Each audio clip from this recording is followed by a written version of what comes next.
हिंदुओं के पवित्रतम ग्रंथों में से एक है। महाभारत के अनुसार कुरुक्षेत्र युद्ध में भगवान श्री कृष्ण ने गीता का संदेश अर्जुन को सुनाया था, जो हम सभी लोग अपने जीवन में ग्रहण कर सकते हैं। भागवत गीता में एक ईश्वरवाद, कर्म योग, ज्ञान योग, भक्ति योग की बहुत सुंदर ढंग से चर्चा हुई है। जिस प्रकार एक मनुष्य समस्याओं से लड़ने की बजाय उससे भागने का मन बना लेता है, उसी प्रकार अर्जुन, जो महाभारत के महानायक थे, अपने सामने आने वाली समस्याओं से भयभीत होकर जीवन और क्षत्रिय धर्म से निराश हो गए थे। अर्जुन की तरह ही हम सभी कभी कभी अनिश्चय की स्थिति में या तो हताश हो जाते हैं या फिर अपनी समस्याओं से विचलित होकर भाग खड़े होते हैं। इसलिए भगवान श्री कृष्ण ने जन सामान्य के लिए कर्तव्यनिष्ठ मार्ग को इंगित करने के लिए इस महाज्ञान को गीता के माध्यम से प्रस्तुत किया है। दोस्तों, आज की इस वीडियो में हम आपको भागवत गीता के 101 विचारों के बारे में बताएंगे, जो आपके जीवन में मार्ग दिखाएगी और सफलता पाने में आपकी मदद करेगी। तो एक बार सच्चे दिल से बोलिएगा, जय श्री कृष्ण। श्री कृष्ण कहते हैं, जिस प्रकार मनुष्य अपने पुराने वस्त्रों को त्याग कर नए वस्त्र को धारण करता है, ठीक उसी प्रकार आत्मा पुराने तथा व्यर्थ के शरीरों को त्याग कर नए भौतिक शरीर को धारण करता है। प्रत्येक व्यक्ति इस भौतिक शरीर रूपी रथ पर आरूढ़ है और बुद्धि इसका सारथी है, मन इसका लगाम है तथा इंद्रियां घोड़े हैं। इस प्रकार मन तथा इंद्रियों की संगति से यह आत्मा सुख या दुख का भोगता है। कौन क्या कर रहा है, कैसे कर रहा है और क्यों कर रहा है, इन सब से आप जितना दूर रहेंगे उतना ही आप खुश रहेंगे। समझदार व्यक्ति जब संबंध निभाना बंद कर देता है तो समझ लेना उसके आत्म सम्मान को कहीं ना कहीं ठेस पहुंची है। अहंकार, घमंड, क्रोध और निष्ठुरता ये अज्ञान से उत्पन्न हुए आसुरी प्रकृति के लोगों के गुण हैं। इनका त्याग करना ही हमें अच्छा इंसान बनाता है।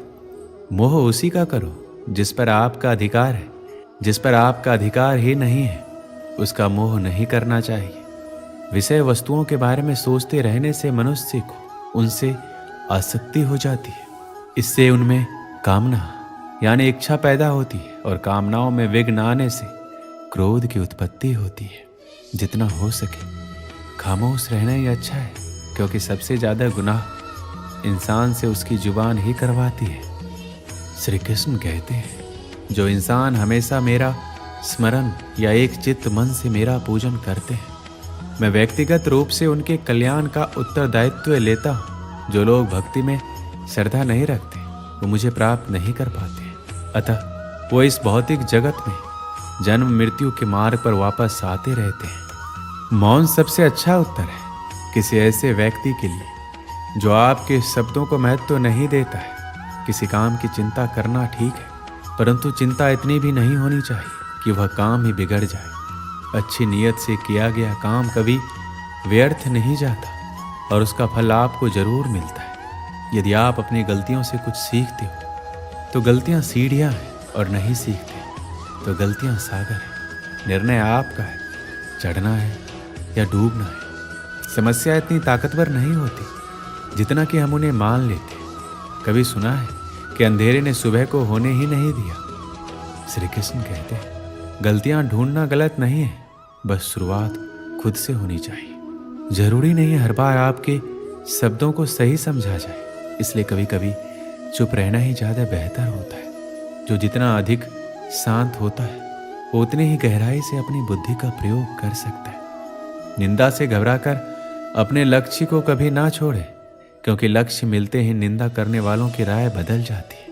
आपकी हार और जीत आपकी सोच पर निर्भर करती है, इसलिए मान लो तो हार और ठान लो तो जीत ही होगी। जहां प्रशंसा हो रही हो वहां ज्यादा सावधान रहने की जरूरत है। जीवन में कभी भी किसी से अपनी तुलना मत कीजिए। आप जैसे हैं सर्वश्रेष्ठ। जिसने मन को जीत लिया है उसके लिए मन सर्वश्रेष्ठ मित्र है, किंतु जो ऐसा नहीं कर पाया उसके लिए उसका मन सबसे बड़ा शत्रु बना रहेगा। नकारात्मक विचारों का आना तय है, परंतु ये आप पर निर्भर करता है कि आप उन्हें कितना महत्व देते हैं। हमेशा याद रखना, बेहतरीन दिनों के लिए बुरे दिनों से लड़ना पड़ता है। जीवन में कुछ भी स्थायी नहीं है, इसलिए स्वयं को अधिक तनावग्रस्त ना करें, क्योंकि परिस्थितियां चाहे कितनी भी खराब क्यों ना हो, बदलेगी जरूर। संसार में परेशानी देने वालों की हस्ती कितनी भी बड़ी क्यों ना हो, पर भगवान की कृपा दृष्टि से कभी बड़ी नहीं हो सकती।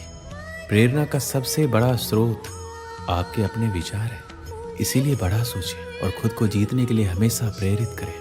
जिसने मन को जीत लिया है उसने पहले ही परमात्मा को प्राप्त कर लिया है, क्योंकि उसने शांति प्राप्त कर ली है। ऐसे मनुष्य के लिए सुख दुख, सर्दी गर्मी और मान अपमान एक जैसे होते हैं। मुश्किलें केवल बेहतरीन लोगों के हिस्से में आती हैं, क्योंकि वही लोग उसे बेहतरीन तरीके से अंजाम देने की ताकत रखते हैं। कोई कुछ भी कहे, बस अपने आप को शांत रखो, क्योंकि सूरज कितना भी तेज क्यों ना हो, समुद्र नहीं सुखा सकता। आपका विश्वास एक पर्वत को भी खिसका सकता है, लेकिन अपने मन का संदेह दूसरा पर्वत खड़ा कर सकता है। हमारा खुद पर विश्वास होना बहुत ही जरूरी है, क्योंकि हम अपने रास्ते पर खुद चलते हैं। वक्त कभी भी एक जैसा नहीं रहता, उन्हें भी रोना पड़ता है जो बेवजह दूसरों को रुलाते हैं। अपनी इच्छा शक्ति के माध्यम से अपने आप को नई आकृति प्रदान करें। कभी भी स्वयं को अपनी आत्म इच्छा से अपमानित ना करें। अपनी पीड़ा के लिए संसार को दोष मत दीजिए। अपने मन को समझाओ, तुम्हारे मन का परिवर्तन ही तुम्हारे दुखों का अंत है। श्री कृष्ण कहते हैं, खुद को कमजोर कभी नहीं समझना चाहिए। अगर आप गिरते हो तो उठने का प्रयास करो, लड़ो, पूरी निष्ठा से अपना कर्तव्य निभाओ, बाकी सब मुझ पर छोड़ दो। हो सकता है हर दिन अच्छा ना हो, लेकिन हर दिन में कुछ अच्छा जरूर होता है। धैर्य रखिए। कभी कभी आपको जीवन में सबसे अच्छा पाने के लिए सबसे बुरे दौर से गुजरना पड़ता है। रोना बंद करो और अपनी तकलीफों से खुद लड़ना सीखो, क्योंकि साथ देने वाले भी शमशान से आगे नहीं जाते। श्री कृष्ण कहते हैं, इंसान के बर्बाद होने के 5 कारण हैं: नींद, गुस्सा, डर, थकान और काम टालने की आदत। श्री कृष्ण ने कहा है, केवल पैसों से आदमी धनवान नहीं होता है। असली धनवान वो है जिसके पास अच्छी सोच, मधुर व्यवहार और सुंदर विचार होते हैं। मनुष्य को किसी भी परिस्थिति में हौसला नहीं हारना चाहिए। जब तक आपकी सोच और आपके विचार अच्छे नहीं हो जाते, तब तक आपके अच्छे दिन नहीं आते। और आपको एक बात याद रखना है कि ज़्यादा खुश या फिर ज़्यादा दुखी होने पर निर्णय नहीं लेना चाहिए, क्योंकि ये दोनों परिस्थितियाँ आपको सही निर्णय नहीं लेने देती। यदि तुम्हारे अंदर खुद को बदलने की ताकत नहीं है, तो तुम्हारा कोई अधिकार नहीं है कि तुम भगवान या भाग्य को दोष दो। जिस प्रकार प्रकाश की ज्योति अंधेरे में चमकती है, ठीक उसी प्रकार सत्य भी चमकता है। इसलिए हमेशा सत्य की राह पर चलना चाहिए। कोई भी इंसान जन्म से नहीं बल्कि अपने कर्मों से महान बनता है। मेरा तेरा छोटा बड़ा अपना पराया मन से मिटा दो, फिर सब तुम्हारा है और तुम सबके। सम्मानित व्यक्ति के लिए अपमान मृत्यु से भी बदतर होती है। इस जीवन में कुछ भी व्यर्थ नहीं होता है। बुद्धिमान व्यक्ति ईश्वर के सिवा और किसी पर निर्भर नहीं रहता। कर्म योग एक बहुत ही बड़ा रहस्य है। जब व्यक्ति अपने कार्य में आनंद प्राप्त कर लेता है, तब वह पूर्ण हो जाता है। जो व्यक्ति जिस भी देवता की पूजा करता है, श्री कृष्ण उसी में उसका विश्वास बढ़ाने लगता है। मैं भूत, वर्तमान और भविष्य के सभी प्राणियों को जानता हूँ, लेकिन कोई भी मुझे नहीं जान पाता। हर व्यक्ति का विश्वास उसकी प्रकृति के अनुसार होता है। जब जब इस धरती पर पाप, अहंकार और अधर्म बढ़ता है, तो उसका विनाश कर धर्म की पुनः स्थापना करने हेतु भगवान श्री कृष्ण अवश्य अवतार लेते हैं। श्री कृष्ण कहते हैं, परिवर्तन ही संसार का नियम है। एक पल में हम करोड़ों के मालिक हो जाते हैं और दूसरे पल ही हमें लगता है कि हमारे पास कुछ भी नहीं। जन्म के लिए मृत्यु उतना ही निश्चित है जितना कि जन्म उसके लिए है जो अपरिहार्य है। उसके लिए शोक मत करो। अच्छे कर्म करने के बावजूद भी लोग केवल आपकी बुराइयां ही याद रखेंगे। इसलिए लोग क्या कहते हैं इस पर ध्यान मत दो, अपने कार्य करते रहो। दुख भोगने वाला आगे चलकर सुखी हो सकता है, मगर दुख देने वाला कभी सुखी नहीं हो सकता। कर्मों का गणित बड़ा सीधा और सरल है। कर भला हो भला, कर बुरा तो हो बुरा। धरती पर मनुष्य का जन्म किसी विशेष उद्देश्य के लिए होता है, और जो उस कर्म से वंचित रहता है उसे मोक्ष नहीं मिल पाता है। श्री कृष्ण कहते हैं, जिस मनुष्य के अंदर ज्ञान की कमी और ईश्वर में श्रद्धा नहीं होती, वो मनुष्य जीवन में कभी भी आनंद और सफलता को प्राप्त नहीं कर पाता है। मनुष्य अपने हृदय से जो दान कर सकता है वो अपने हाथों से नहीं कर सकता, और मौन रहकर जो कुछ वो कह सकता है वो शब्दों से नहीं कह सकता। ईश्वर ने हमें जो कुछ भी दिया है वही हमारे लिए पर्याप्त है, और यही एक अटल सत्य भी है। इस संसार में हम